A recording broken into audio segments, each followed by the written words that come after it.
debt. The Senate cleared the way for a $1.2 trillion increase in the amount of allowable debt by shelving a Republican effort to block the move. If that were to pass, it'd be chaos. We plunge ourselves back into recession, probably through that into depression. Senate Finance Committee Chairman Max Baucus calls the increase essential.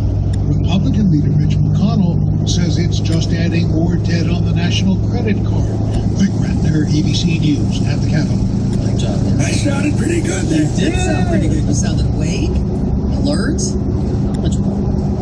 Well, yesterday, the big announcement from Secretary of State Hillary Clinton. She spoke to State Department employees about her future in public life. That's right.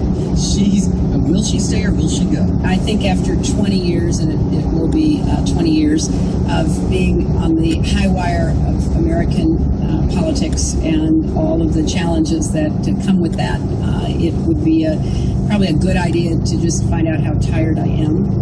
Hillary says she will stay. Yeah, I know. But she will stay until President Obama can find a replacement. I am looking, forward to this year. I don't want to think about what might come next because I don't want me or any of us to divert our attention. It must be a hell of a job working for the president because so many people don't even make it through a first term.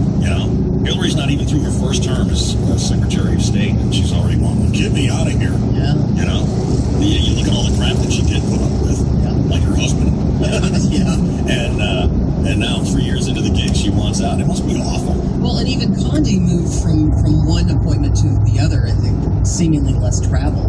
Yeah, I'm not saying that they all do it, but notable number of people do. Well, it's got to be super fatiguing. I guess. Yeah. I guess you think it's a sexy, glamorous job being, the president's cabinet. Yeah. But it must be awful.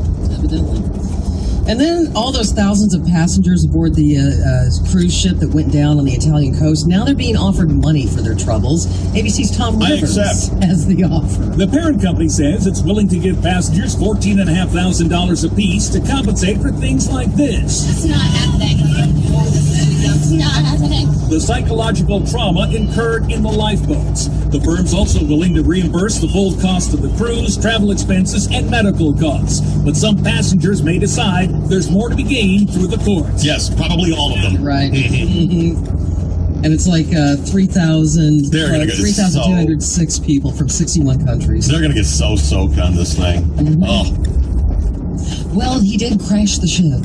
He's saying now that he purposely ran the ship aground. Yeah, and I heard that that's protocol. Or that's the way it's done. He says he says he hit the rock. He knew that the ship was in trouble, and that's why he ran it aground on purpose. Wow. So it wouldn't sink further out. I guess. I don't know. Wow. We all remember. But it's interesting. He's saying that like 2 weeks later. Right. The first thing he said was, "I'm here on the ship." No, you're not. We can see you hiding under a blanket. Right. That's my twin brother. He pulled the evil twin card out of 1977 TV. There was no, I hit the rock, and so I purposely ran it aground. Right. Well, he took and how many people get off of the ship? No, you're not. We can see you in the lifeboat. We saw you step on an old lady's head to get in the lifeboat first. And then it was not to me. It was Luciano Pavarotti. You used a fat kid as a flotation device. Now shut up. I mean, come on. Right. And we all remember Columbine. Well, today the story from Utah. 2 high school students are in police custody. They were plotting to blow up their school, allegedly. This kid went to Colorado and interviewed people who were at the high school. I mean, how creepy is this kid? Totally. And what happened was... To do his research on how to blow up his school, he went to Colorado and interviewed, the principal of Columbine.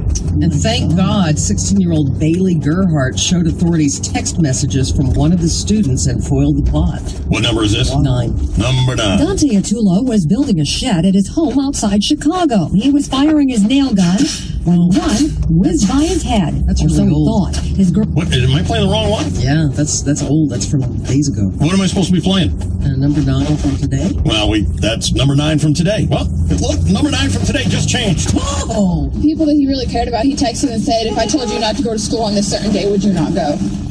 ABC's Neil That's a little freaky. Kerlinsky now is in Roy, Utah. Police say the two had detailed maps of the school layout, security system, and surveillance cameras, all put together over the course of months.